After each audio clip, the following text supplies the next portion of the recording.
It's funny actually, because I mean, I'm doing something a little different, but like, believe it or not, like you talked about going to the theater and you talked about characters who make you care. And I know you might have been wanting to save this for last, but I'm kind of wanting to jump into the Marvels. Can we do that? I mean, Yeah, we we don't, start with the Marvels for sure. right? Because we both saw it today, Mhm. right? We saw the Marvels today. I saw it before you, it sounded like. And I went in with, I wouldn't say high expectations, but I went in with higher expectations than it seemed like a lot of people had. Um, I didn't buy into the first round of critics because I liked what I saw in the trailers. Um, for me, the performance that we're seeing at the box office is indicative of poor advertising. I saw somebody point out that like they didn't show a trailer at Hall H last year. Like they didn't push this movie the way they push other movies. Like it was lacking a lot. And to me, if you don't advertise your own movie, you're saying that you don't have faith in your own movie. And another problem that you had is that they couldn't go out and talk about the movie because of Right. the actors strike. Nobody could talk. So the actors strike ended Tuesday or Wednesday, I don't remember, and they like rushed Brie Larson and Tom Hiddleston out the door and into the talk shows as fast as they could. Like they got them in there and talking just to try and get face before this movie dropped and before the finale of Loki dropped. Um, because they hadn't been able to. Like they literally were not allowed to talk about this stuff at all. That's why, like across Twitter and social media, there were posts from K Wei Kwan and the girl who plays Sylvie. They finally got to say, "Oh, thank you for watching the show. We love doing it." Like they actually got to talk about it because they were never able to. Like the entire run of the show, they couldn't say anything. Like Yeah. it was a really hard position to be in, and a lot of people I know, actors at the cons and stuff like that, were really struggling because this was almost it was almost 4 months that the strike was on, and that's prime, um, talk time. That's prime face time when you're leading up to a movie to get out there and talk about it, and um, they just haven't been able to do that.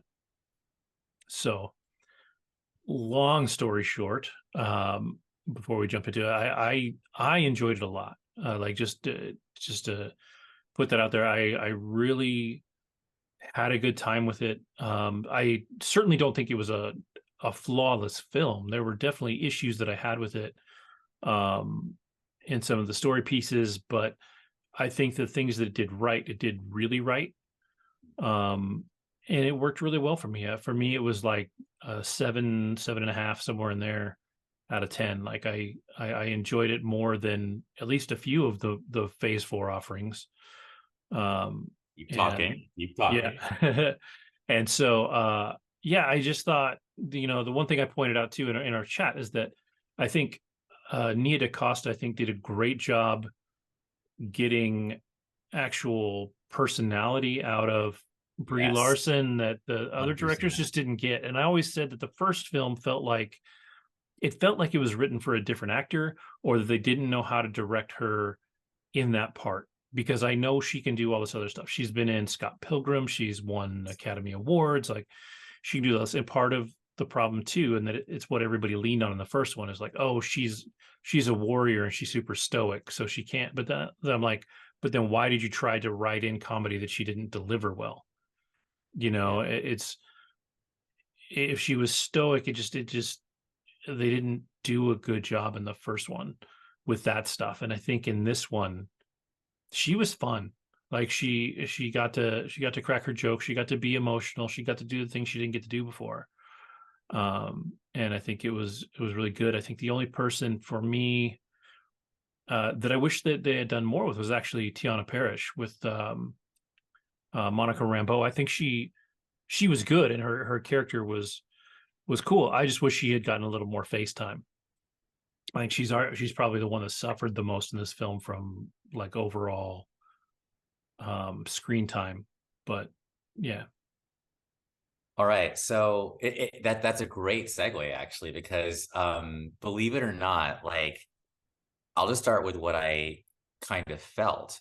So like at the end of the movie where Tiana does her heroic moment and then like the thing closes up, I actually felt loss.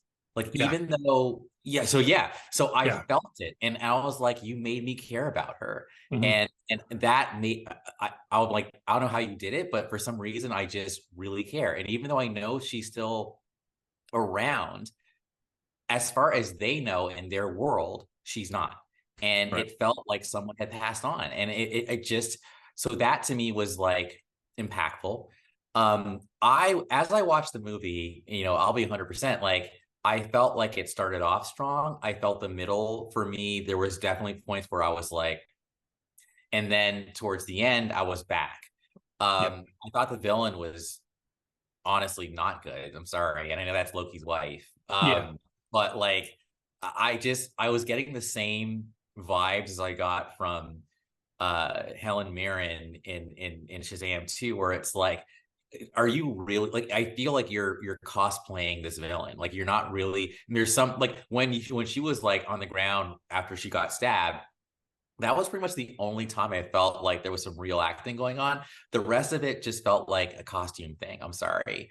Then I was like, is this a Disney film? Because like there's a part where they're like on that planet where everyone's singing, and I'm just like, oh my God. Like I personally was not feeling it. Now, I'm all about movies having their audience, right? All right. I'm not a cat person, as you know, I'm not a Disney person, right? So I just feel like if you're a cat lover and like you like sing-songy things, like you're gonna love this movie because it definitely served that. Yeah. But those two things were kind of like, and I thought it was ingenious how they used the cats, Yeah. and that was cool. But just yeah.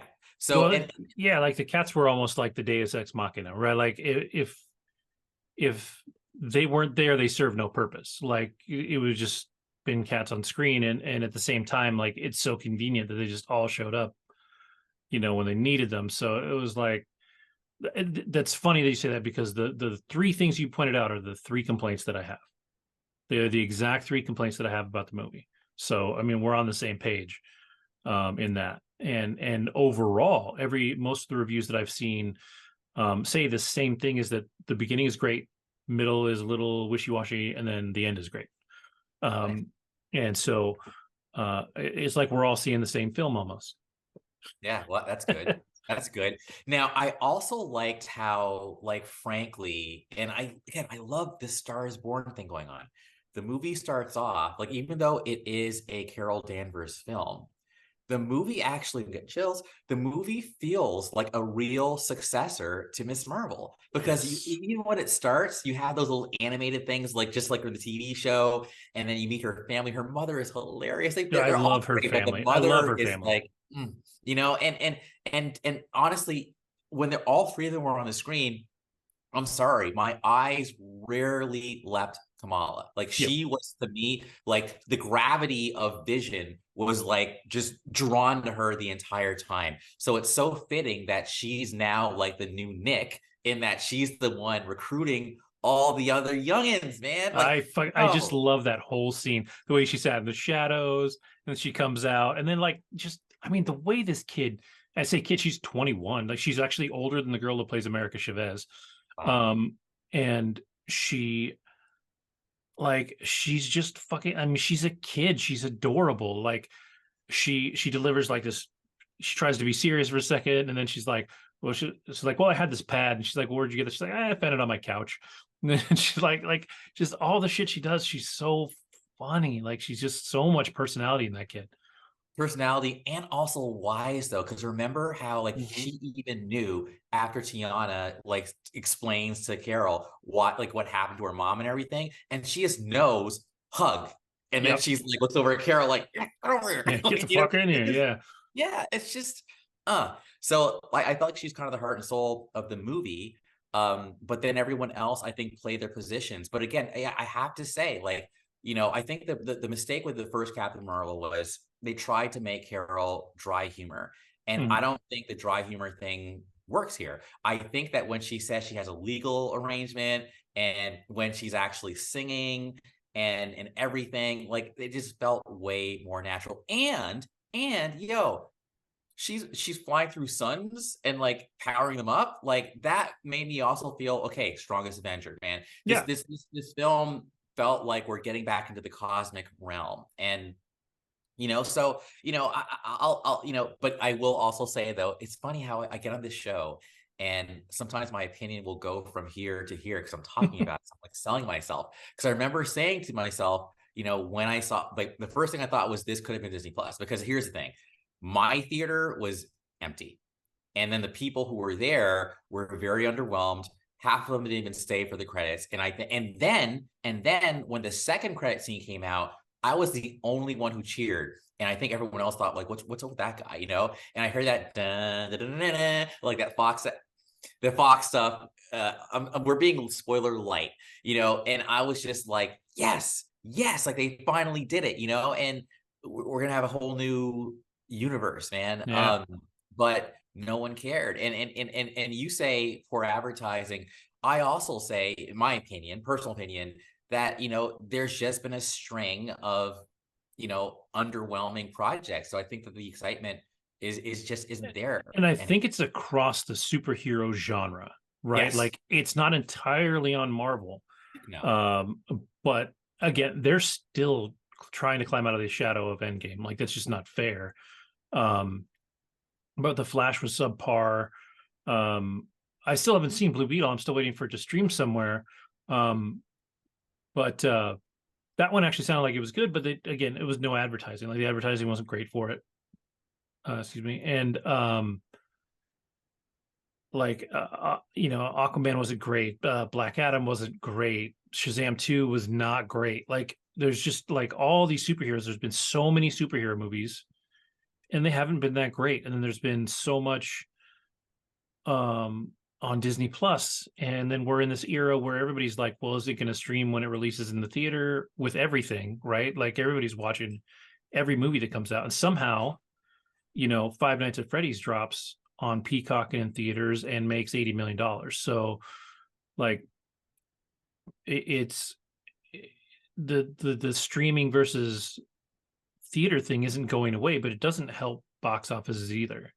Because a lot of people are just like, cool, well, I'll catch it when it streams. Okay, because we've been slowly being taught that it's fine to watch movies at home. oh yeah, Um, it's one thing. I'm always big about, like, when people say something can't be done, I always point to the examples where there's an outlier. So I don't have the stats in front of me, and of course, if I had my other computer, I'd be looking at it right now, but I don't. So that's that. But Smile, I remember, I think did well at the box office mhm. and on streaming, and they didn't see a significant drop. I think people kept going. So that to me is like, if it can be done, then I don't want to, I'm the kind of person who will say, like, if I was like a corporate guy, I'd be like, I don't want to hear it. I don't want to hear excuses. It can be done. They did it. Let's figure it out. And as far as superhero fatigue, which is a word I have hated forever, like if you want to trigger Andrew, diss Facebook, diss Attack on Titan, diss Myers-Briggs, and say superhero fatigue. And I'll say, no, it's not superhero fatigue. The movies just fucking suck. But Marvel has been pumping out like 20, 30 movies and no one's getting tired of them yet. Okay. It's a quality issue, not a fatigue issue. But yes, now I will finally say there is fatigue. But again, to your point, a lot of stuff out there that's not MCU, and then a lot of content on Disney Plus. So at some point things can get played out. Well, that's why Um, I think Barbie worked, because it was different. yeah. Like people want to see that because there's not a huge influx of movies like Barbie. Oppenheimer worked because it was big and epic, and they in their advertising were like, go see it in IMAX. Even if you didn't have to, right? They No, pumped you're seeing right. it in I was gonna IMAX. say it. I had to see it in IMAX, and Yeah. I was And I'm like, so like it was marketed well. It was a big epic and it was different. And it was Christopher Nolan. Like there were reasons that people wanted to see this movie. If somebody had said we're doing the Marvels and it's directed by Christopher Nolan oh yeah. and he's filming it in IMAX, it would have made a shit ton of money. Like there's just no way. So like this movie in particular is a tough one to sell because we live in this universe where people are kind of shitty. So you've got a sequel to a movie that, while gets kind of bad mouthed, like a lot of people don't love Captain Marvel, it did really well at the box office. Um, but then now you've got it. Oh, it's directed by a woman. Oh, she's never directed anything. She's directed one thing before. What does she know? Oh, the first Captain Marvel sucked. Oh, it's just a female-led movie. It's female empowered. It's MCU. Like all this shit that people can talk because they want to talk. It's still the negative attitudes works. Like it does turn people off for that probably wouldn't have been turned off before. Um, because the bigger that Marvel has gotten, the more haters Marvel gets, right? Like it's just how it goes. When it was young and coming up, it didn't have the haters, right? And now it's the biggest thing in the world, and it has to have its dissenters no matter what. And so I mean, this movie was openly badmouthed before it was released. Like there were people just like, it's not going to be good. It can't be good. I've heard it's terrible, blah, blah, blah. And like, from who? Like, it's like the opposite of The Flash. When people came out, they're like, it's the best movie I've ever seen. I'm like, those people work for DC. Like, you know, so it's unfortunate. I think this, I hope that for once, the hype after the first weekend actually pushes some sales for a couple of weeks. I don't know that it will, but it would be nice to see it climb in the box office and get close to making some of its money back. Yeah. I also gotta say, I can't remember her name right now, but I really like the actress who plays Tiana Paris's mom, because she was also in Mm-hmm. the thing. I know, I think her big, I think, debut, or one of her big debuts, was in a Bond movie. But I'm glad that we might be seeing, spoiler free, more of her, because I think that she is like, I mean, yeah, she's got, there's something about her. I'm a fan. Yeah, So it'll be yeah, good. she's cool. But yeah, I mean, yeah, overall, I mean, like I said, I liked it. Like my problems were with the villain. She wasn't quite evil enough, or didn't have a reason to be like. They explained her reason for doing the things she's doing, and like she should have come off like Killmonger. Like Yeah. she should have come off like somebody that was just trying to save her people. And instead she just came off like a crazy murder person. Um, you know, Who was all smiling too much, and yeah. the whole thing seemed like a game to her. And then when she finally gets her like comeuppance, it's almost like, okay, Yeah, like she's that. just gone. And like at one point she's like, she saved her whole planet. So she should be like a hero to them, and they just kind of gloss over that. So uh, I do think I get the reasoning for making this a shorter film and just pumping through it, because it was a fast-paced, fun film, and that did work for me. I think they could have added 10 or 15 minutes to develop that character some more and work on her some more. Um, It's funny. I was more grateful that the movie moved as fast as it did, because there were points where I was like, man, in the middle, that I was just yeah. kind of like, Well, I mean, they could have replaced the whole dance number thing with something a little more serious, and then given some of that time to developing her character somewhere else. Like yeah, it was it was cute and it was funny and it was, it was cute. and it was pretty, like all the colors and all that Yeah. stuff. It was like they wanted to do something that felt like some scenes out of Miss Marvel, like the It Diwali it scenes was and things like that. Bollywoodish. Yeah, Yeah. that I actually was cool with. I was cool with the Bollywoodish aspect of it. And so that's why I also said movies had their audience. I Yeah. might not be any target audience, but if I was into that, maybe I would have liked it, like the Yeah. cats. Well, it's like I talked about it a long time ago, but on Hulu they put on an Indian superhero movie. That's It right. was like their big budget, like it was their Avengers. And I tried to watch it, and it's just so culturally different. Like it wasn't bad. It's just I was not like ready for it. It was so different to me, so foreign to me, that like they're in the middle of this thing and then everybody bursts out in song and it's like 1,000-person dance number. And I'm like, wow, it's beautiful. Like it's amazing to see. But I'm like, like in with that culture that drives a movie forward. But like for me, I'm like, they're just moving around. Let's get to the plot, right? Like, so yeah, I that scene was, it felt like kitschy to me. Like they did it to be cute. Um, I almost wish maybe some of that had stayed and some of it had been spoken. Like Yeah. if when they walked in and he was there and like she was meeting up with him and that had been the only part that they sang in and That danced would have been in, fine. Yeah. that would Yeah. have Yeah. worked. Um, and then yeah, and um the whole cat thing, I was like, they're really only there to save everybody later. Um, like they're adorable. There were some adorable fucking kittens in that scene. Um, but it wasn't it didn't, unless there's some secret that I don't know about coming up in a future film where there's, 400 Flurkins running around New York City. I don't know. I don't know where it goes. Um, but but yeah, like I said, overall, I really like it. It was not flawless. It had its issues for sure. I think they seem to be kind of universal issues. Like the middle of the movie drags, which is crazy because it's a fast paced movie, but the middle of the movie has problems. Now the fight scenes were good. They were. I like the fight scenes. I like the way that I actually kind of liked that little training montage where they're teaching each Oh other to use their yes, powers. Like, yeah, the jump rope thing and all yeah, that. like that And was a lot of again, all right, fun. Kamala, like I love her deployment of like the stuff, like all that stuff was cool. They were my favorite moments, honestly. Like Yeah. and they all did some cool stuff. But her fight scenes to me, even though at one point you could totally tell it was a stunt person, Mhm. uh, was they were dope. You're right. Yeah. And she, that kid, she's just an absolute scene stealer.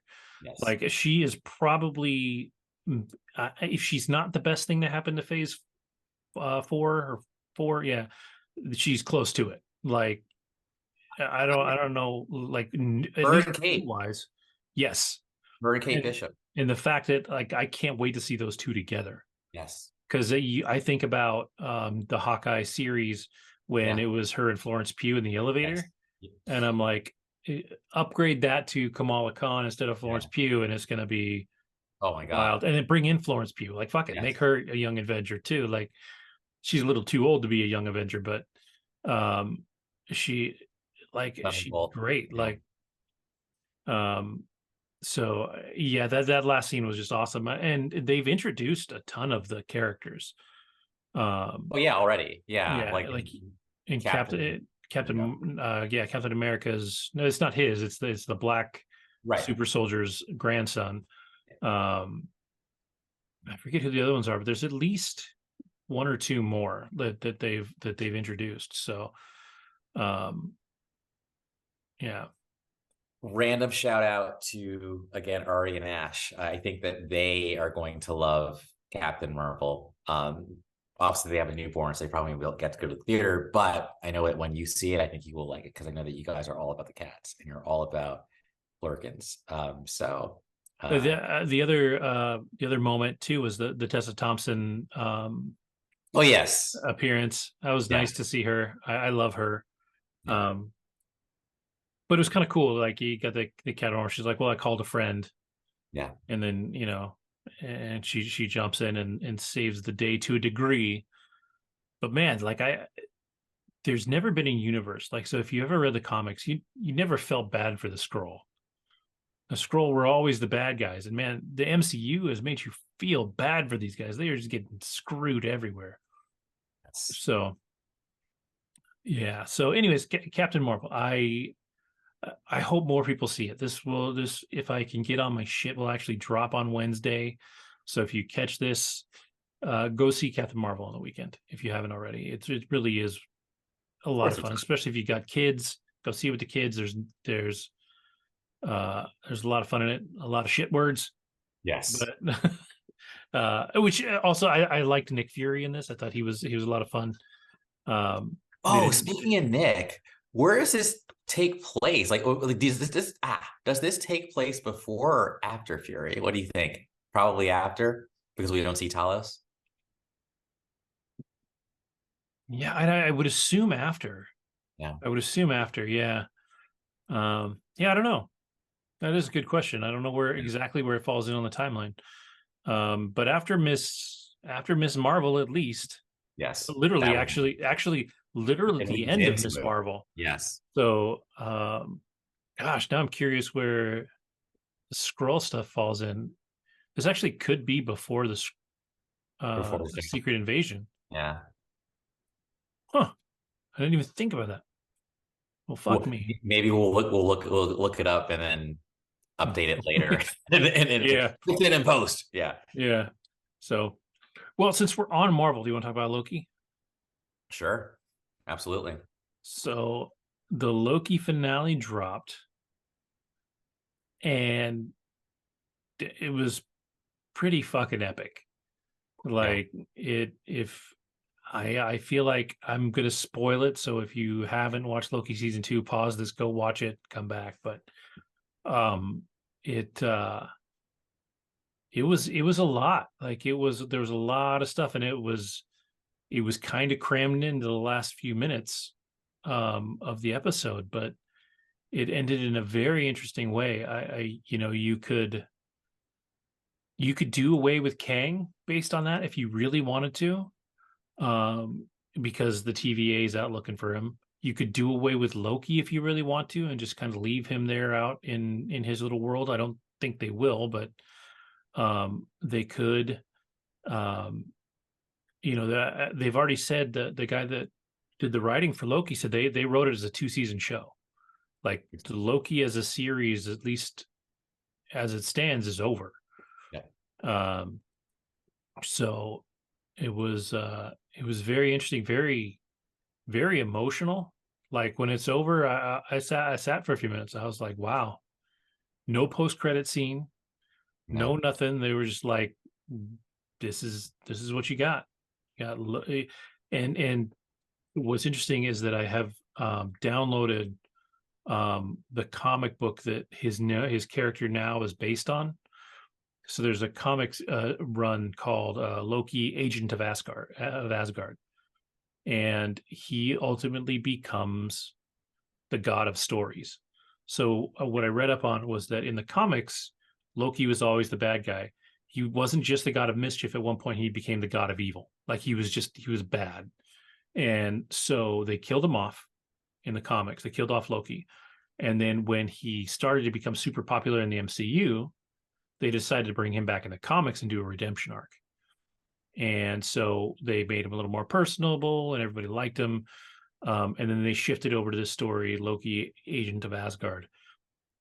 And it's all about him basically trying to come to terms with all the shitty things that he has done as, in his previous life, and prove that he's not that guy anymore. And ultimately he becomes Loki, god of stories. And he is, effectively uh, is the same that he is now, where he's kind of running the timeline. Like he is in charge of the timeline, and in Nordic terms, or Norse terms, he's become Yggdrasil, the tree of life. Like that's him. They even show it. Like they rotate the camera and they show it looking like the tree of life. So um, it was. I'm curious to read the comic because I want to know. It's definitely going to be different. Like it doesn't follow the TVA or any of that stuff. Um, but I'm curious to see almost like what the comic says his abilities and power set is after this, because at least some of that, if they can decide to keep Loki, will translate over into that. So I think for me, like what I find kind of cool and satisfying is how when you first meet Loki, he's jealous, he wants a throne. But then he talks about, of course, his purpose thing. And now he has everything that he wanted in a way, Yeah, but of course it's tragic because, he's all of a sudden an extrovert and now he has to just kind of be alone. yeah. I also wonder, like, do gods get hungry? Like, I'm sorry, I'm just like, how does that even work? But like, whatever, I'm just gonna go with it. But how did he even know? Because sometimes, like, how did he even know that he could do that. Like, I don't know. It's just like, or I guess maybe he figured, yeah, I'm just thinking out loud. He figured because he could do exactly what He Who Remains could do, he figured, oh, okay, if he can do this, then so can I. So Yeah. that's probably what did it. Um, I just thought it was, because everyone was raving about it, like in my feed, I kind of actually went in with a bit of higher expectations. I'm not saying I was disappointed. I'm not. But at the same time, I was like, okay, so this is what it is. And um I just saw it as an ending. I saw it as an ending for him. I saw it as an ending for just everything to do with the TVA. And it was a decent story. And yeah, that's basically it. It was a good epilogue, I think, for the Loki character. So if anything, I'm more kind of just, you know, interested to hear what other people have to say about it. I don't regret watching it. I think it was a good show. Um, there was parts of it that definitely reminded me of Groundhog Day in terms of how Yes. he had to keep on like learning and getting Yeah. better, and he actually took the centuries to learn. Like that was cool. But yeah, I just thought it was a solid story. Yeah, I think it is like you said, it's the ending of Loki stories we know it because of where he's come from. Like you said, he got all the things that he said he wanted, but when he got them, he didn't want them anymore. They were not the things he wanted. He said in the episode before when he was sitting there in the bar with Sylvie, he even said he's like, I just want my friends back. Yeah, Like that's all he wanted. Like if he could have lived his life with the folks in the TVA and done TVA shit for the rest of eternity, and that was all he did, he would he'd have be been happy. happy. He would have been the happiest dude in the world. It would have been him, him, Mobius, was a B B5 14, or B 15. something like that. Yeah. It had been them. Um, And Sylvie, yeah, and maybe. Sylvie, like And OB and Obi, yeah. I think it would have been he would have been the happiest guy ever. ever. And I think in a way it's really sad, it's really tragic that he now, but by the flip side, like if he has the power that it seems like he has, in a way he's in their lives all the time. He can see everything they're doing. He has control of time basically, and the timelines, and he's holding everything together now. So he can partake in their lives in a way. I think what will be interesting to see is if there's a way for him to leave that throne in the future, and have things, continue to function without him there, at least for a short period of time, so he can be part of things, or if maybe he can send himself like Exactly. a piece of Pieces, himself through yes. the. So there's certainly ways, a considerable number of ways that they can bring Loki back into the stories, but um, he, for now, is Loki, god of stories, and he's holding the world tree together. And I think I think it's I think it's really cool. And like I said, I really want to read the comic because I want to know exactly what that means, um, for the potential future. Like, is he just stuck there? Does yeah? What does he do when he needs a snack? What does the Loki do? Um, but for me, like the way that it finished and the way that I felt when it was done, it actually puts it up near the top of the Marvel TV shows for me. Um, I think Miss Marvel is still my number one. WandaVision and Loki are probably in there at 2 and 3 in some order. I don't know. I've got to kind of rewatch everything. Um, but yeah, it's interesting. I mean, they definitely set up the fact, and then with Miss Marvel, they set, or the Marvels, they set up the continuing multiverse. Like we now know that this thing exists. It's stable. And we'll see what happens from there. The one thing that I asked my kids after the Marvels when we were driving home, I was like, well, where's America Chavez right now? Like I forget where she ended up at the end of Doctor Strange. One of my kids said she was going to go look for her parents, so she could already be hopping around. But if you want to bring Monica Rambeau back, you get America Chavez, right? She All just right. because she can just go there Huh. and grab her. So, um, there's possibilities here and things that they can do to bring these worlds together, or they can just be separate universes. I mean, they could go that route too. When you make an MCU Fantastic Four, they've already said the Fantastic Four takes place on a different timeline, different universe than ours, than the one we've seen so far. So it's not like the Fantastic Four are popping up in the middle of Avenger Town. They're on their own thing. They may be brought over, or they'll probably be brought over in some form or fashion in Secret Wars or something like that. But for now, they're not going to exist um, in the same universe as the characters that we know. So you mentioned, liking the first like mid-credit scene more, or the first. It's the last scene of the movie. Yeah.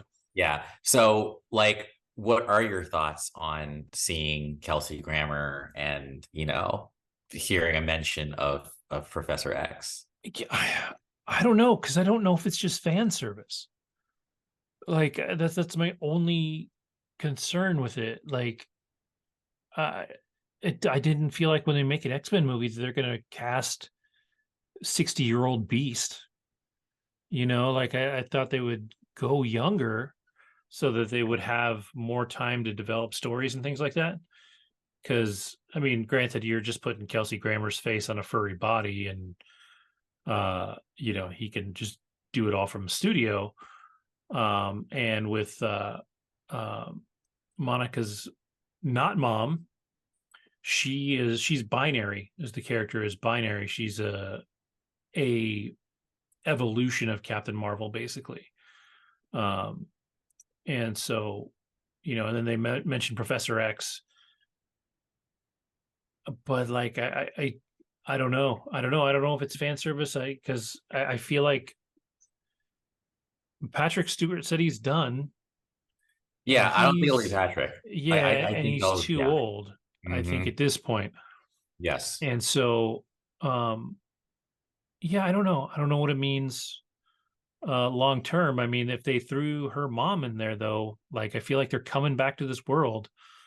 Um, so I don't know. We'll see. We'll see. I'm really curious about that. And if Kelsey Grammer is the only one they keep, then I'm okay with it. But it still kind of feels a little bit fan servicey, because you could have put anybody in there as Beast, and he's recognizable, right? He's the big furry blue guy, like you would know who Beast was.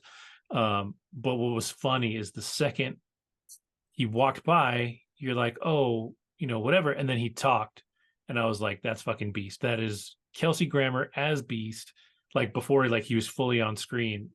And so like my kids are like, oh, that's Beast, and I'm like, you don't know. I was like, you don't even know, because they haven't seen the X-Men movies. We actually started watching the X-Men movies today with them. Oh. So So for me, like why I love it so much is because, again, unpopular opinion, like I loved The Last Stand just because for me it felt like the most ensemble-ish of the three original trilogies. And that's where, of course, I think Kelsey Grammer shined as Beast. So I thought it was just an acknowledgement of, and then of course you see Kelsey Grammer again as Beast in Days of Future Past. yeah, yeah. So to acknowledge that, for Feige or whoever to acknowledge that people really like myself really enjoyed Kelsey in that role. Oh yeah.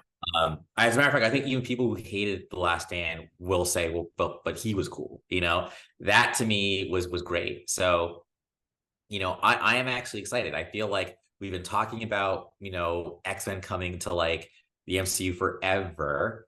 And we know that like, oh, I know we had this conversation with Pete. Because he was like, I'm sure it's gonna be with Deadpool, but we were thinking, yeah, but they might show up here too. And they did. So for me, I'm stoked. Like, as a matter of fact, of all the things that I saw in this movie, like I want to go back and find that scene again because I was so busy being excited. I think like I missed half of it. I was just too excited. So Yeah. I'm very Yeah. Yeah. So I'm curious. The more I think about it, the more I think it's fine if they keep Kelsey Grammer because, like I said, they can CGI him into a dude doing monkey tricks and it'll be just fine. yeah. And that's okay. But I'm still curious who you cast for everything else, Yeah. you know? Um, so yeah.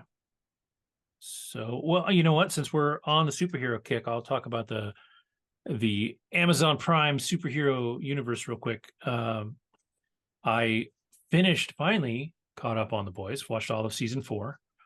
That was a wild ride. Um, it definitely ended in an interesting place. In that for a hot second, Billy and Homelander were almost, on the same page, and they were fighting what's his face, Your boy. Soldier Boy. There you go, and who played by uh, Jensen Ackles, who I fucking love from Supernatural. Um, and so that was a cool run. Like it was a really interesting run. I did kind of think, like, while it was a little bit of a bomb that he was genetically speaking Homelander's dad, it didn't blow me away.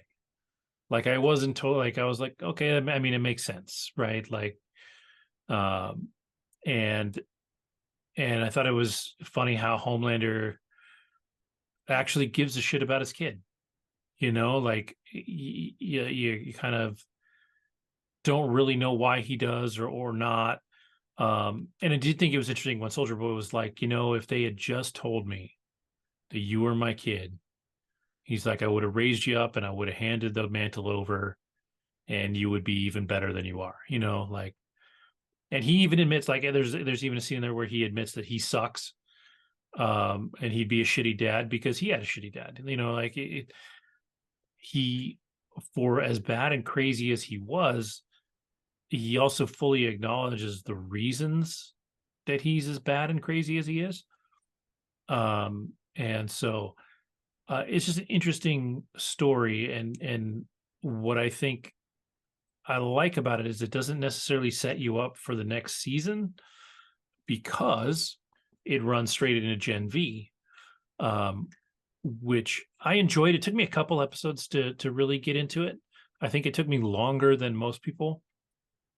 But I definitely started to really kind of fall in love with the characters once I was into it. I love Little Cricket. She's fucking adorable. Um, and the kid that with like, I don't know, it's not by, was he schizophrenic? Oh Yeah, yes. Yeah. The brother. yeah, I liked him. It was kind of wild that his brother dies in the first episode because they set him up to be like running The on main through that thing, dude. Yeah. and so that, but it was really good, and like I like seeing the girl, the kind of psychic girl, um blow up, because I saw her, she was on Teenage Bounty Hunters on Netflix that I absolutely loved and should have gotten more seasons, and it was canceled after one.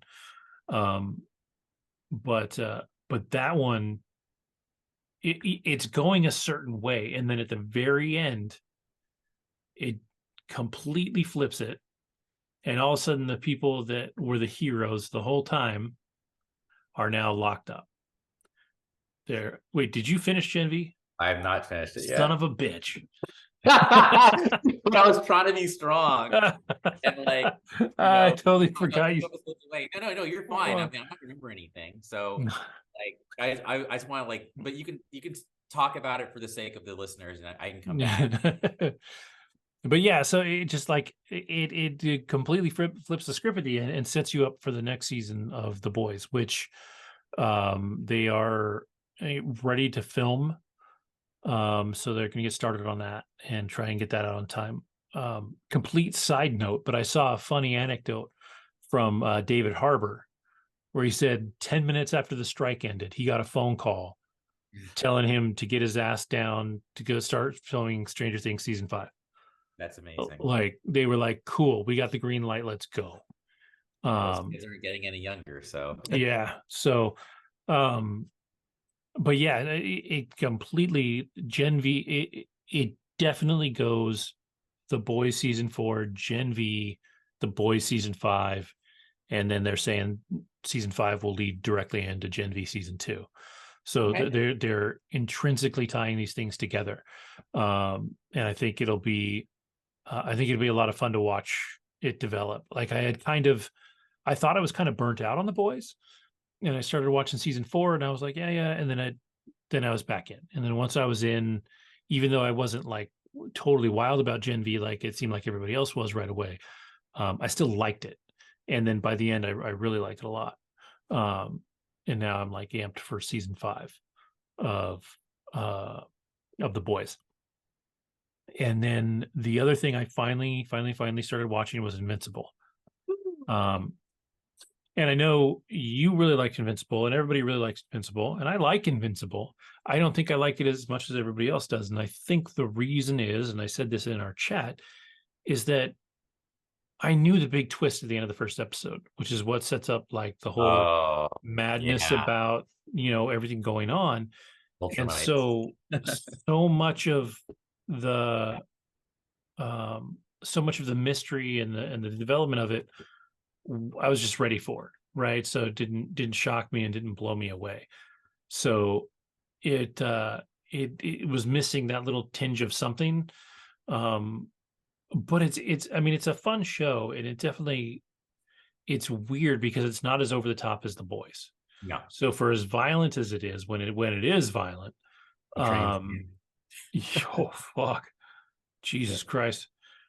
And it was just funny. So they're putting Omni-Man in Mortal Kombat, whatever version of Mortal Kombat is out right now.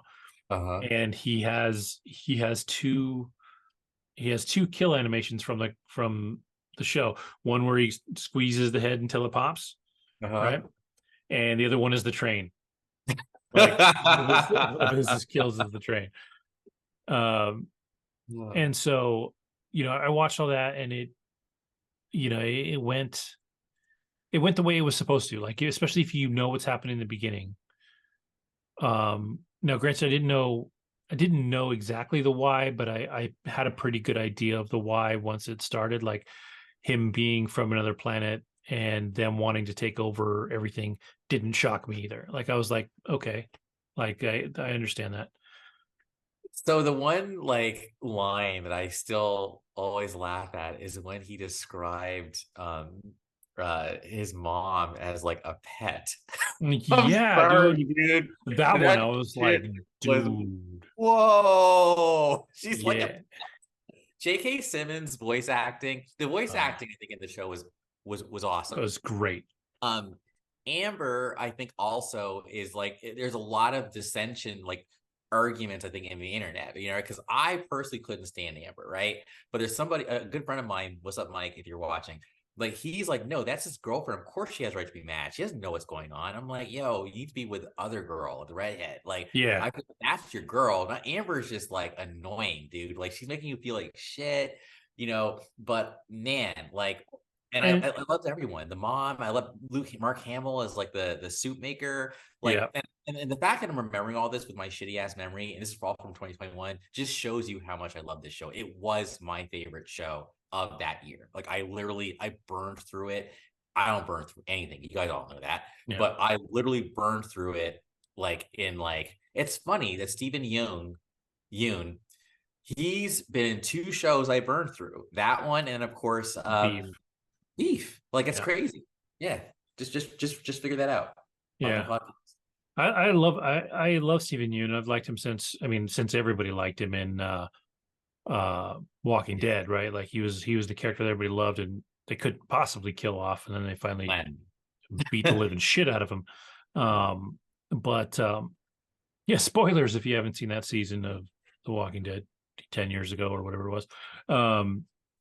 But yeah, the voice acting is great. what puts me on your page with the Amber character is that, like, she even told him, she's like, yeah, I knew who you were. I was like, so then why weren't you more fucking understanding? Like, I'm sorry, like, dude's trying to save cities. Like, if he's a little late to dinner, don't be a dick. Like, With yes, you want to be important, but like, if somebody can save the world, you kind of got to give them a little leeway when they're out there saving the world. Like, and if you can't hang with that, then let him go. Let him go be with what's her face, Adam Eve. Adam Eve, that's right. Yeah. Who I'm has her? remembering. I'm Did you sorry. watch her solo episode? No. Did she have a solo episode that's different from the show? Oh, I need to Yeah, watch that. yeah. It's so when you're in Prime, it's Mhm. listed as episode, like it's like season 202 or something like that. Like it's so there's two seasons, or sorry, two episodes of season two out. She also has a single episode that's just about her, and it's about her becoming who she is. So it's her when she's young and coming up. So I won't spoil that for you, but I'll tell you to find it and watch it. It's really good. Yeah. Um, I gotta um start. I completely forgot season two is finally out. And then I'm also remembering, remind me, wasn't there just like some robot who became like who became a human or whatever? Like, yep. and then he's dating someone, but it's weird because like she's a kid or but she's not a But kid or she's like not a kid, yeah. yeah. But he made Like, himself young. But his young body is also a clone of one of the other heroes. Like he used his DNA to make it. Like there's some wild shit in there. Like it's a crazy fucking show. yeah. Um, and but yeah, like yes, the voice acting is on point all the way across. The stories are all solid. It's just, if you know what's coming, it's a little less dramatic. But the last thing at near the end of season one, when Omni-Man's beating the shit out of Invincible, like I still knew, like I knew, like he was gonna stop and he was gonna bolt. Like I just You, knew. Like that's I the story. Okay. yeah, because I knew at some point the dad instinct has to kick in, right? And part of it, maybe my brain figured it out too because there's a season two coming out, so obviously he's not going to die. Um, I will tell you, if you haven't watched it, the opening scene of season two is pretty Yeah. wild. All right. It's I'm pretty looking forward wild to it. because you will, for a second, you'll be like, wait, what? You're like, what the fuck is happening? And then it all makes sense. And I don't even want to give you a hint at it because I can give you a hint that just gives it all away. But um, it it's cool. There's only two episodes, so if you want to go get caught up real fast, it won't take you very long. Cool. Um, I'm on it. and yeah, it's been a cool show. Like I'm excited when it drops, and I'm watching the episodes as they come out. So Two last things I'll say is like for me, I also like when that little cat thing or like that cat looking monster thing showed up with the he had like a I think a ball thing. Anyway, he kicked Invincible's ass. Like I thought Invincible would be able to take him. Like, no, dude, like that motherfucker whipped his ass. And I just remember thinking to myself, okay, don't judge a book by a cover ever again, Andrew. That's number one. And then number two, maybe weird, but Invincible's mom's kind of hot, man. Like, I'm sorry. Like, I was like, she's hot. Okay, that's that's it. that's Sandra Oh, who I Yeah. fucking adore. Speaking of her, I won't go into it too much because we've got other things to talk about. But Quiz Lady is on Hulu. It is a show starring Aquafina and Sandra Oh. Sorry, it's not a show; it's a movie. It is kind of a role reversal for the two characters. So Aquafina is the more subdued, like responsible character, and Sandra Oh is the crazy, like just bonkers character. They're sisters. Their mom runs off and leaves them with like an $80,000 debt. And it turns out that Aquafina's character, her whole life has been watching this game show that's very Jeopardy esque, hosted by Will Ferrell, who is also a very subdued and very kind character.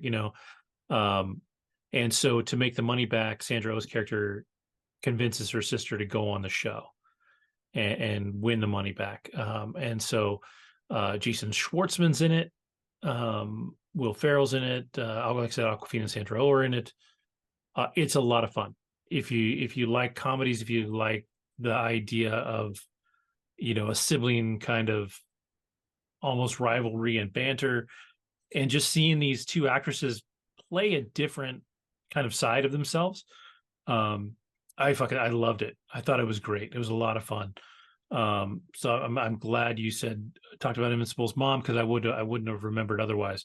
But I really enjoyed it. I really enjoyed Quiz Lady. So if you have Hulu, you're looking for something fun to watch, and you've got an hour and a half, I don't think it's really any much longer than that. It's a fun watch, heartfelt, all that good stuff. I gotta say that was a cosmic that you mentioned Hulu. You already know So why, right? yes, I do. So we'll lead into a little show that aired its last episode after what, a decade of pumping out shows here and there. Like they weren't exactly every year, but Attack on Titan ended, and I I actually watched the finale before you did, which is crazy. But I I'm still doing my actual rewatch. So I just finished the first season of my rewatch, but when the ending dropped, I was like, I've got to watch. I've got to see how this thing ends, right? So, like, when it comes to details, when it comes to the things that are answered in this or that are closed off in this, you will by far be the knowledge bearer here, because you've seen the show more than once and love it, as much as you do. Um, but yeah, it was a hell of an ending. I thought that everything that happened from, the very end into the credits, I think, the end, like the scenes that played out during the credits with no dialogue, with no nothing, they're just kind of happening in the background, was almost as impactful as story, because of what came before it, as what came before it. It is, it's like this thing where, yes, we saw this huge epic storyline, and we saw good versus evil kind of, and the just trying to end this cycle of violence in some way, and trying to end war and all this stuff. And then just to see, even before that scene started, when they're like, yeah, you've got the Jaegers, the Jaegerists, or whatever they called them, and all these people, like, they're already squaring off before the dust has even settled. So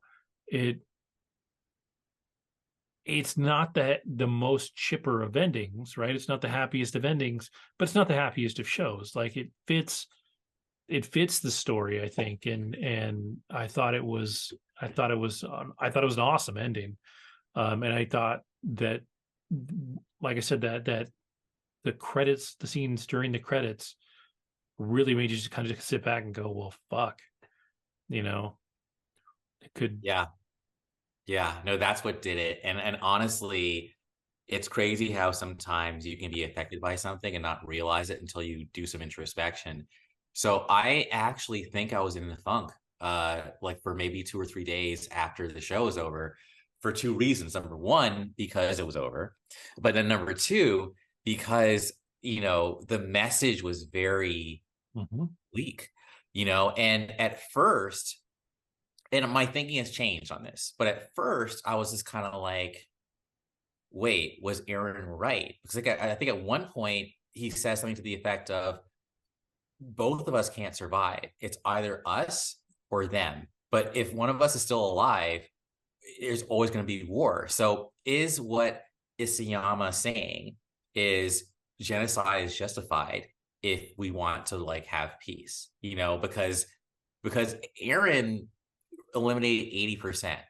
Mhm. But because the 80%, only 20% like survived, then they eventually came back and destroyed Paradise. And so at first I was like, that sucks. Like all of that was for nothing. But then I was like, Andrew, centuries went by. Okay. So as far as his people and people he cared about, yeah, he gave them peace. So it did work, but there's only so much he could control. Yeah. So that to me was like, it was a happy ending in that regard. I'm still also trying to figure out like as far because I mean there's so much to like I did a lot of reading and watching other analyses of the Hmm. show. Yeah. Like the scene where Aaron and Mikasa are at the cabin and there is having his the last memories. Like in my head, I'm like, did that really happen? Did that happen in the past? Like I'm still trying to figure out how that like what happened there, and maybe you know. But like either way, it was beautiful. I Yes.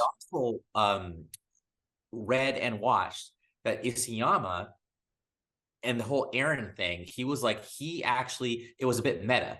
He wanted to change the ending because when he started the show, he actually said, yeah, he knew what the ending was going to be, which is why that first episode where he wakes up and he's like crying, like, why am I crying? Like, he's like, I'm bound to this ending. Like, even though I want to change it, I can't because everything has been set up that way and I have to go through with this, but I'm not happy about it. The same way Aaron is like, I have to go through with this, but I'm not happy about it, and it's like, and maybe, and I think Aaron even said like he tried different things, but it just wouldn't work. So he had to Yeah. go with this one. But then he's also saying, but I'm an idiot. I'm not smart. And maybe you could have figured something out, but here we are. Like it was just oh, it was dense. I'm still not even, yeah, there's more to understand, but I'll just say, as someone who started the show in 2014, a year after, and then had to wait till 2017 to see season two, and then I'm so grateful that you joined me on this journey, and I'm so grateful that oh my gosh, Sarah joined me on the journey, and then my coworker Mario joined me on the journey. Like man, like this, I like a lot of shows have a hard time sticking the landing, but I think that this show absolutely stuck the landing, and it's a landing that I'm gonna have to keep going back to and finding new understanding for. So that's my opening salvo about my reaction to it. Yeah. I think for me the I was confused by the Mikasa and scene too, but I think that was um in kind of that world between worlds thing. I Yeah. think that's where that was happening, and he was just trying to have a moment with her. Um, and that's one of the tragedies of the show too, is just those two just could never quite be what they would have wanted to be. Like he by season three, maybe earlier, was on a path at that point that he couldn't have Yes. a significant other, right? I think in season one and even season two, or at least early season two, the way that he was going, they could have found something, right? But at some point, he starts down a path that there's no coming back from. Now remember, like there's a scene in season, and this is where you might like it was the end of season, the first half, I think, of season four, I think, where he asks her like straight up, "What am I to you?" Like he wanted her to fess up, and she Yeah, did, you yeah, know. And I think right after that, he fucking left. And I think that she even like to this day, like, she's like, "Fuck, should I have said like I like you?" Like, but she didn't, and he then went off. I think that was her last chance to like hold on to him, and she didn't. um but then just being able to do what she did like at the end, and then like what's crazy is the last scene as far as like holding his head. Like yeah, I've seen flashes of that in my feed, so I knew that was going to happen, but it was still like sad, you know. yeah, And then like how the way she was stoic and Armin was like bawling was very much in line with like when in season one where he gets eaten and they think he's dead and Armin's crying, and then she's just like stoic and she's like, "There's no time for crying. We mhm. have to go just fight, Tatake, whatever." I just, and then even like, I'm just going off, yo, sorry, I'm just going off now.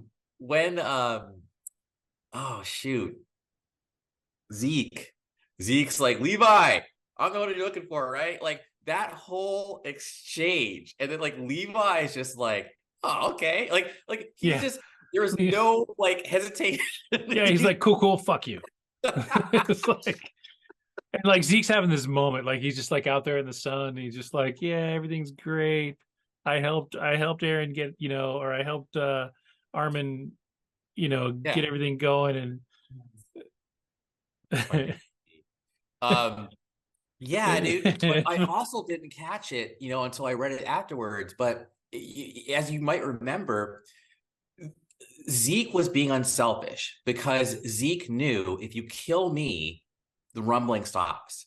Because Aaron can only activate the founder if he's in contact with someone with royal blood. So as soon as the head was chopped off, that whole That's right. founder thing was done. So that's really what it was about. And then even the way Armin talks to Zeke and is able to show Zeke the purpose of life, like I like just, and I love how it was like, he saw the ball versus the It just a leaf, and leaf. then, Yeah, yeah, yeah, yeah. and he's like, oh, so this is, I would have been happier just playing, because the one thing that Zeke was missing, and now I'm like totally jacking some other analysis, but whatever, the one thing Zeke was missing was just having a father and a family and being nurtured as a kid. And I think he always envied Aaron for that. So that's what he wanted. It's all about, when you're able to fill those holes in people's lives, that's how you create peace. And the warlike nature comes from misunderstanding and holes. But yeah, I think that Levi was such a badass. And then the other scene that really got me, and then someone else also posted it on YouTube, was when Jean says to oh my God, Reiner, that's what scouts do or whatever, and acknowledge Reiner as a scout. And you could see Reiner's face just like, man, thank you, because I felt like a piece of shit the whole time, a traitor. I actually did like you guys. I'm a warrior, but I really did like you, scouts. And the fact that you welcomed me back after all this, great. Um, Annie and Armin, like asking about Armin immediately. Like, I love that. Peak is a great character. Just, yeah. And then even the scene where they're like, prove that you're not, that you guys can't turn into Titans, right? And Arm just walks up and is just like, look, if we could turn into Titans, we would have done it by now. Like, we can't. And he's just the one thing I'll say, the one hole that I felt like was not addressed, and I got to keep looking, is what was up with Historia? Like, who impregnated her, and like why do we focus so much on her ass in the first part of season 3? And I always thought of the first part of season 3 as the weakest part of the show, and upon rewatch, it establishes some things, but because you didn't tie that part up, in my opinion, now it's still the weakest part of the show. But again, I could be missing something, but I felt like the Historia thing didn't get Yeah, didn't get everything that I saw on that was that it was the the general theory is that it was just a random. farmer, like yeah, Yeah. just a random farmer. Um, and then like even in the at the end, even in the credits and stuff like that, like it never comes up again. Um, and to be fair, the royal blood thing doesn't matter anymore because that whole thing is dead. So I don't But is know. it though? Because like that Well, tree. it's dead in regards to that, and that tree a while back that like a couple of people pointed out, they're like, yes, but if this person goes in and treats it differently than it was treated in uh than it was treated in by what's her name, Here. Emir, um you could go in and use all that power for good, right? She was angry, like she was like, and then on top of it, like she was like she was in love with the king that treated her like shit, like it was. Wow. So if this kid that's going in there to find it with his dog, we see him with a dog, if this kid's going in there and finds this thing and is like, this can save the world, maybe it comes out with a positive instead of a negative, you don't know. And so there's a little bit of open-endedness to it there at the very end. um I like that. yeah, and so, but it's definitely all of the things leading up to it, in even in that post-credit scene where you're like, cool, everything's happy, you're like, wait, that's a fucking war, wait, everybody fucking died. Like you're like shit. Like it's crazy. Like how much just story they put in these little panels there at the end that was so deep. But thinking about Mikasa and Aaron, like it's so funny what she's never able to say to him. But rewatching the first season, like three different people are like, "Yeah, you're in love with him. Yeah, we get that. So let's move on." Like literally, somebody says that to her, like, "Cool, you're in love with him, but we got shit to do. So whatever." Um, and part of that, kind of breaks down when he feels like he has to be the asshole to her too, right? When he's like, you can't help it. This is, you were made this way, and blah blah blah. And so like there's a lot of damage there too, and I mean, across the board, it's a sad story. Like everybody lost somebody.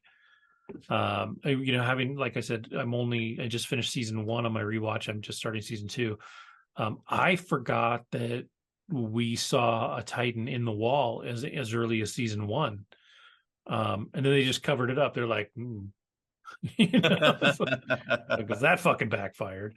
Um, but yeah, like I think one of the things that makes it such an impressive show and a well-made show is that everything ties back to something else. Like everything comes together. And it's really impressive, and it's really hard to explain the show to people and get them interested in it, because it's such a strange premise, and that first episode is so to be honest, is very different than the rest of the show. Like it starts off with this crazy fucking massacre with these monsters eating people. And while that continues to happen in the show, that's not what the show's about at all. Like it's this whole other thing. And you have to like get past that moment in your mind, and get into the show as it is. So one thing that like, thank you for saying that, because I remember what I liked about the show and my experience is how the circle just keeps getting bigger and bigger and bigger in terms of the scale of the storytelling. So even like for me, I love season 4 because you're in Liberia. Like the Liberia scenes are my favorite ones. Like the attack on Liberia, where Aaron comes in, he gets the Warhammer Titan, like all that stuff is just crazy to me. But I feel like even by the time you get to like, the final episodes, part 1 and 2, where he is the founder and he's doing the rumbling, now those battles in Liberia feel like this compared to like what's being told. So to go to all the way back to like, oh, this is the 33rd expedition outside the walls. Like yeah, I think it's just, there's so many layers to the show. And someone basically just said, again, another analysis is what this show about really is just, it's about humanity, and it's about, who we are, and the things that, we can do to each other, and the cycle of violence. Man, you guys already know, like if you're on my Facebook post, Facebook page, friend, you probably hate Attack on Titan by now because I won't shut up about it. But I really like it's. I'm gonna watch it again and again and again, and then analyze it. And if they do make more, I would prefer it to either be like about the king, the Emir era, or they might tell like a side story or like a one off about like the war, what happened in that end credit scene. And maybe even an aftermath thing about, what happened with Mikasa, and was it John that she married, and like maybe some of that. I don't know, but if I do like what you said about this kid and that little salamander centipede thing, whatever, like, is that still alive? I don't think we were really clear on that, but it's Yeah, important. like It is. Maybe it was in his head. Like maybe his yeah, head. exactly. Yeah. Yeah. Yeah, because that seems like that's ultimately that tree grew where his head was buried. So yeah, it's cool. Like it's just, for me, it's an interesting story, and it's weird and it's different. But what's impressive to me is that the entire thing was closed up. Like they finished telling the story that they were telling, and they followed the threads that they were supposed to follow all the way through. So it is for me a great piece of storytelling. And it, you know, it's something to think about. Like everything that happens, you know, starts, like I said, it starts off as this weird like monster eating people shit, and you're like, what am I watching? And it very quickly becomes, you know, so much more than that. Like even like you have to get hints at who these characters are, like even early appearances of Annie, like, and then when she snaps, and you know, you're like, oh shit, all right, you know. And but they figured it out before we figured it out, right? Like Armin knows, and he's, you know, trying to draw her down into the tunnel or whatever. um and just all this stuff, and it's wild. And That was one of my favorite scenes, and thank you for letting me wax. But like the fact that Armin's even back then, you know, she had a thing for Armin because she's like, of all people, it would be you who would betray me. Like she had a feeling they were setting her up, but she still went for it because I think part of her wanted to believe that Armin wouldn't do that to her. yeah. So when he did, she's like literally almost crying, you know. And I love how like she even like pulled up his hood like to see who it was, and Mm-hmm. then kept going. Like Yeah. she was killing everybody, you know, she didn't care. So she has had to know. So, oh man. Well, yeah, there may be a part two. I did invite Sarah, but I don't think she saw it in time to talk about it. And anyway, there can never, kind of like I think with Alex. What's up, Alex? If you're talking about The Last of Us, Alex will come on the show. If you're talking about Attack on Titan, Andrew will come on the show because I can't get enough. So as you keep watching, we can check in, and I'll also keep watching too. So Yeah. all right. Cool. Yeah, that's just about everything I've got. I will say, I with my kids, so we watched Five Nights at Freddy's. We talked about that, you know, when we watched it. But there is a movie that came out before this called Willy's Wonderland, starring Nicolas Cage. Very Five Nights at Freddy's esque, very Nicolas Cage. It's a wild movie. It's kind of a lot of fun to watch. So, the premise is similar. He gets locked into this place that is has possessed animatronics, and he's going to deal with it. He deals with it in a very different way. But what's interesting is because he was going to be locked in there by himself, the dialogue was already minimal in the movie. So he said to the director, he's like, "What if I just never speak?" So Nicolas Cage has not a single line of dialogue in Willy's Wonderland. Um, and it is a weird, like, funny, crazy movie. Like, there's things in there that don't make any sense that they don't bother to explain. They're just like, fuck it, this is what he does. And you're just like, okay. And it was like, I watched it with my kids, and we were like, that was fun, but what the fuck was that? You know?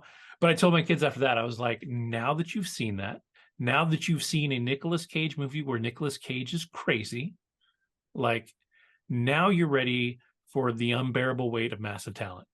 Ah, Because once you understand that Nicolas Cage does crazy things, like he's, you know, he's a crazy dude, his character, which is himself in the unbearable weight of massive talent, makes so much more sense.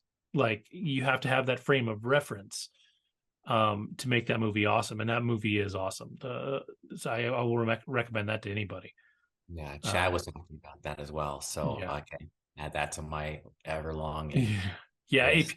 like I say, you don't, I don't even know that you necessarily have to like Nicolas Cage as long as you understand him and the work that he's done over his career. I think it's kind of hard to not like Nicolas Cage. He's done so many movies that kind of are a lot of fun and are great. He may be crazy, but he does good stuff. But The Unbearable Weight of Massive Talent was awesome. Like I really, really enjoyed that movie. I think I saw it on the same plane ride or same plane trip that I saw Everything Everywhere All at Once. So Oh, I had a good little trip that time. all right. Um, but yeah, so if you watch Five Nights at Freddy's, and you enjoyed it, I'd say watch Willy's Wonderland and see what you think of kind of the difference between the two films. Yeah. It was a lot of fun. So, with I got nothing else, I don't think. So, if you have nothing else, I'm with good. that, I will say to everybody, thank you for watching. If I post the audio, and I think I've been pretty good, I don't think I've got us up to date on those.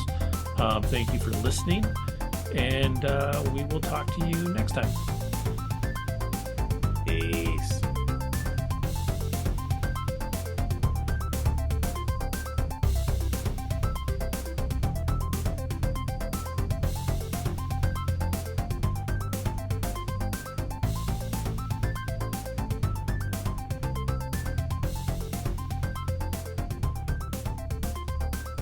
Speaking of trailers too, I gotta say, um, I'm kind of digging the Ghostbusters one, believe it or not. Like, I'm actually like genuinely kind of excited. Like, while my expectations aren't like sky high, they're also not like bad either. Like Yeah. the summer thing is cool. Have you seen the trailer?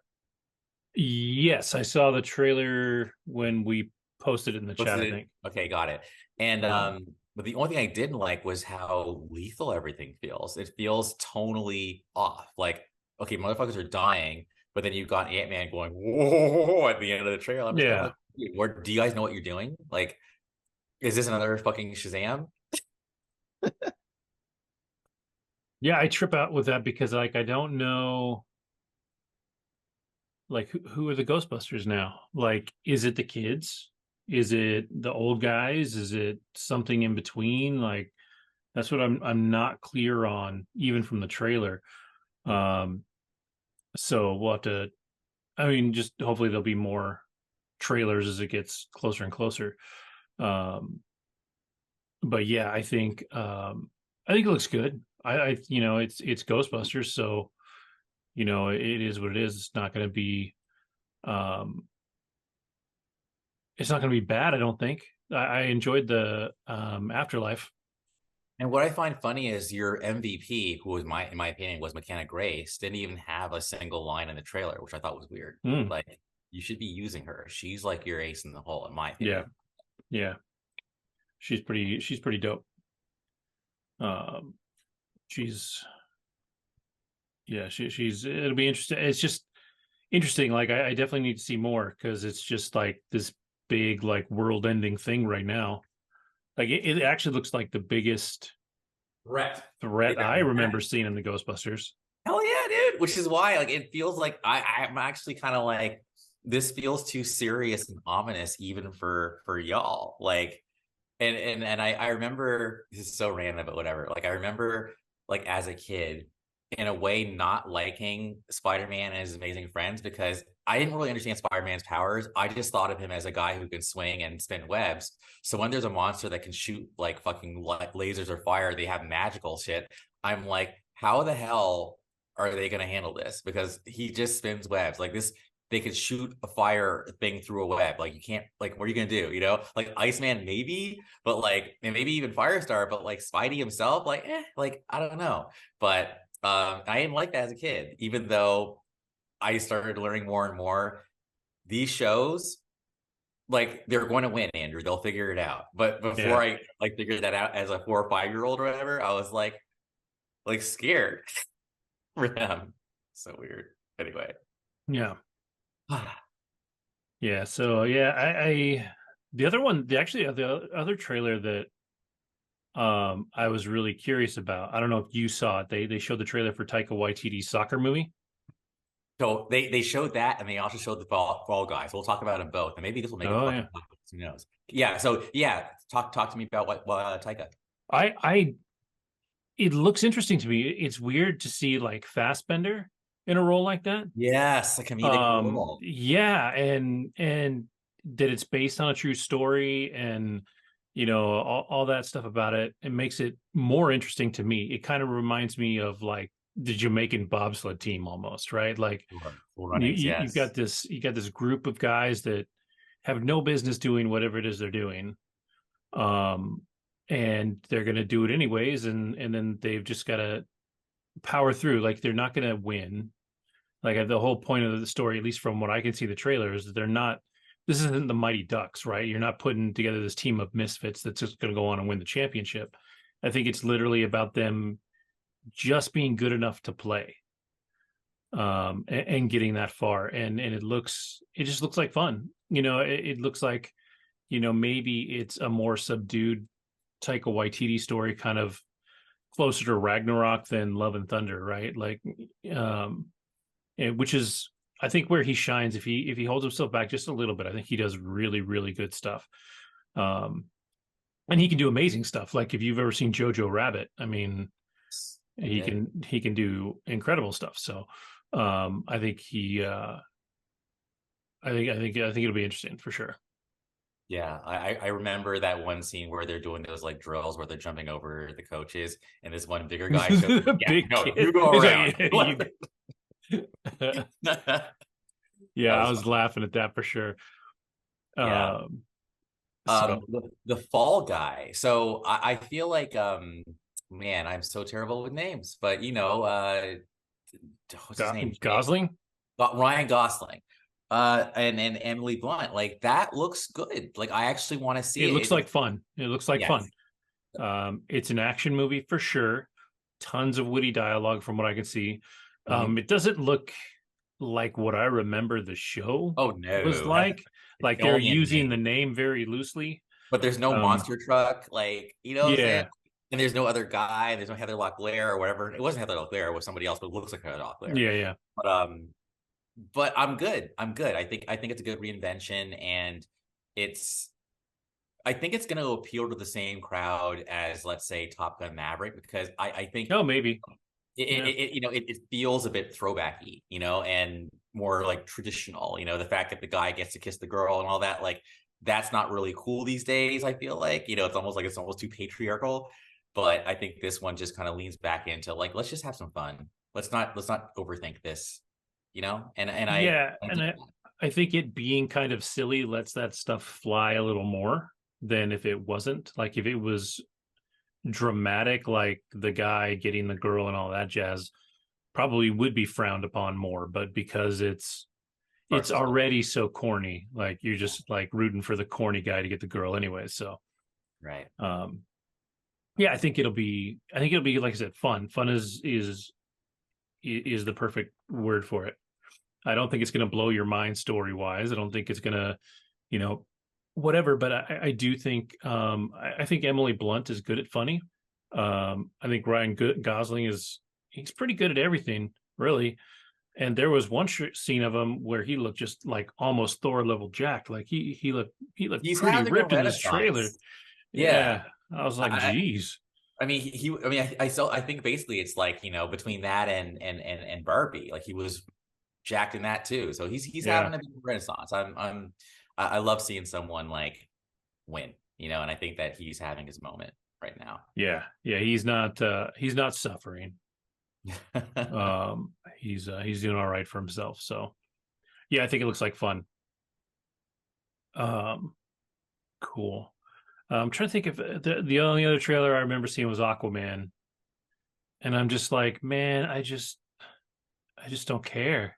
I felt bad. I was like, Yeah, it's literally DOA, man. Like this movie, and I, it's like why don't you just put on a Max and call it a day, But it's like yeah, they. yeah, The one thing I will say though is I like it's so Thor-esque that the fact that Orm, who was basically like the Loki, is now, of course, an anti-hero now. To be honest with you, the Orm, keep calling him Thor, the Orm Aquaman dynamic, that actually made me curious. That's what I want to see. Outside of that, yeah, I don't really care. yeah, yeah. It's gonna. I feel like it's gonna run into a similar problem that Jason Momoa ran into in the Fast and the Furious and Fast X, in that if you don't he's like Taika Waititi. If you don't dial him back just a little bit, he's really good at being too silly, because he's a fun guy. Like there's no question that Jason Momoa is like one of the raddest dudes like out there, right? Like he's super cool. But if you don't rein him in, what comes across on the screen comes off corny. And when he is reined in, like, I don't know, did you ever watch C on Apple TV? Even a little bit of Actually, it? no, but I saw billboards for it. I did. Um, Yeah, it's like a far future, like um, post-apocalyptic thing. Everybody's blind. that sounds like something I Um, would like. it's Okay, it's actually kind of cool. I wish I had watched more of it. Or I need to watch more of it, I guess, because it's still out there. But I would say give it a shot. But he's purely dramatic in it, and he's solid. Like, when, like I said, when he's reined in, he's great. So I really hope, for the sake of it being his last MCU or DCEU performance, I hope that it does as well as it can. Like, I don't want it to tarnish him at all. It was just, the first one was so bad and so much CGI, and I was watching this one, and I was like, there's still a lot of CGI. Because like we had Lord of the Rings on at the house today, and I nice. was like, that movie still holds up the same way that the first Star Wars holds up, in that they used as little effects as possible. Like, what blows me away still to this day is there are scenes in Star Wars where they show a hangar bay and you're looking at it, there's stormtroopers, just tons of stormtroopers. Those were just hand painted pictures, That's yes. and they look perfect. And I'm like, we're in this world now where that's what for me sunk Ant-Man and the Wasp. Quantumania was just, That's it was too much CGI. If it has to be that shiny, it's not going to work. And so, really well.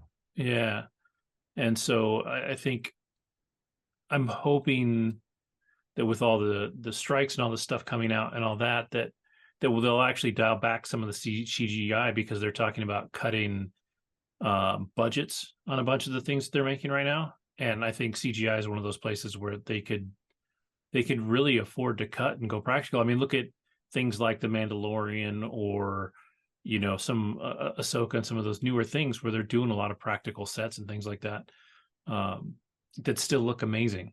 Yeah. So Agreed. Yeah, no, I think we covered the trailer part. And of course, I'll yep. just say for the record, like, I personally am very excited about the Hunger Games prequel, just because it looks like Snow was a bit more of a conflicted person when he was younger. And the thing about, like, my memory sucks, but I do remember hating Snow. Like, Oh yeah, you're supposed really, to. Like, really, like, this mother effer needs to die. So when he finally gets his comeuppance, to stay spoiler free, like, it's satisfying, but in a way almost like I wish it had happened sooner, because now it feels almost like, what I'm saying? Like, yeah, it's like, it's just like, okay, well, so much has happened now. It's like you want him to feel the punishment right when he's supposed to feel it. yeah. Um, but yeah, it looks like Snow. Like, again, there's a book out there, so I haven't read it, but from what I'm seeing, it looks like Snow, there was someone he cared about, and something happened, and he turned into a bastard. And maybe there'll be like I don't know how many movies are going to be, but like, I'm in. And Viola Davis, like, she She's comes off very amazing. diabolical. She's so good though, man. She's so good. Because I've seen her. You've seen her in The Help, where she's so like kind and caring, and then you see her in um like the Suicide Squad, where she's kind of this middle ground, where she's like driving the heroes, but she's not the nicest person. And then you got something like this where she's just bad. And I mean, that woman can do it all. And you saw her in the In Woman King, where she's yeah, noble as F, yeah, noble, but then also noble with a very, like, a hard exterior, but inside, heart of gold. that's awesome. Yeah. Yeah, I love her. I didn't know much about her until I started watching How to Get Away with Murder, which I really Yes. enjoyed. She was really good in that. So, um, but I have no doubt about her ability. I need to find a couple of trailers that really give me the story, because I've seen teasers for Songbird, and I'm just like, like, if you only see the teaser, it just looks like a Hunger Games knockoff. Like, there's just people and shit's falling down, and then they're like, and the trailer's over, and you're like, well, what's the story? Like, I haven't seen anything that tells the story. And I need that. So like, the ones that you saw, like, that Pete sent in our chat, like, are you talking I about didn't those? look at those yet. I didn't look at those yet. Okay, good. Those should fill you in. Okay. Okay. Yeah, because I don't doubt it. Like I said in our chat too, is that I think Suzanne Collins, well, I don't think she's the best writer. Like if you read her books, she never evolved as a writer the way somebody like J.K. Rowling did, where her first book, yeah, was really young, but by like even the third book, J.K. Rowling she had evolved, like she was learning the craft. And I don't think Suzanne Collins ever became that great of a writer, but she was a great storyteller. She's had these characters in these positions, so you cared about the characters, you cared about the things going on. And she kicked that off really well in the beginning. Like if you read the first book, her with her and her sister, you get all that stuff right away, so you understand what's driving Katniss to do the things she's doing. And so she told a great story. She just like it was just written by someone that it seemed like hadn't written much. Um, but sometimes that doesn't matter. Like obviously, like she wrote 3 bestsellers, made 4 movies out of them. Like she had Jennifer Lawrence in them. Like she did okay. And so I mean, story and character arguably goes farther than quality of writing almost always. Um, for me, like when I think about things that are good, for me it's character, story, and then writing. Like I can look past some weaker writing if your characters matter and if your story matters. And your story doesn't matter if your characters don't matter, because who gives a shit what they're doing if you don't care about them? So um it it's interesting, but like I said, she made interesting characters. Like she made her characters matter, and to be fair, I actually think they mattered more in the books than they did in the movies. I think for a lot of the movies, Peeta almost got done dirty, and then it was sketchy there through a lot of it, and they kind of changed his story up a little bit, and it just wasn't quite the same. It was never bad. It just wasn't quite the same. I actually think the books were better than the movies. I'll have to give Um, them a shot. Yeah, they're quick and easy reads. Like they really are. Like because she's not hardcore, she's not wasting words. You can burn through them pretty quick. Um, and I actually think the third book was definitely better than the 2 movies. Yeah, Um, I mean, I hate it when that happens because it just felt like such a cash grab to do 2 movies out of one book, number one. yeah, because it wasn't Um, very long. It wasn't any longer than the other ones, I don't think. no, and I think the third movie even ended at kind of like the third movie was kind of was just was blah, and then the fourth movie was good, but what I think Hollywood needs to learn more and more, and just anybody, is that the follow-up movie will pay for the sins of the previous movie. And then also, I think the follow-up movie of a really good film will benefit from the glory of the one that came before it. So, like Captain Marvel, for example, I think benefited from the glory of like Infinity War, for example, Mhm. even though Ant-Man came after that. At the same time, thank you for letting me do this.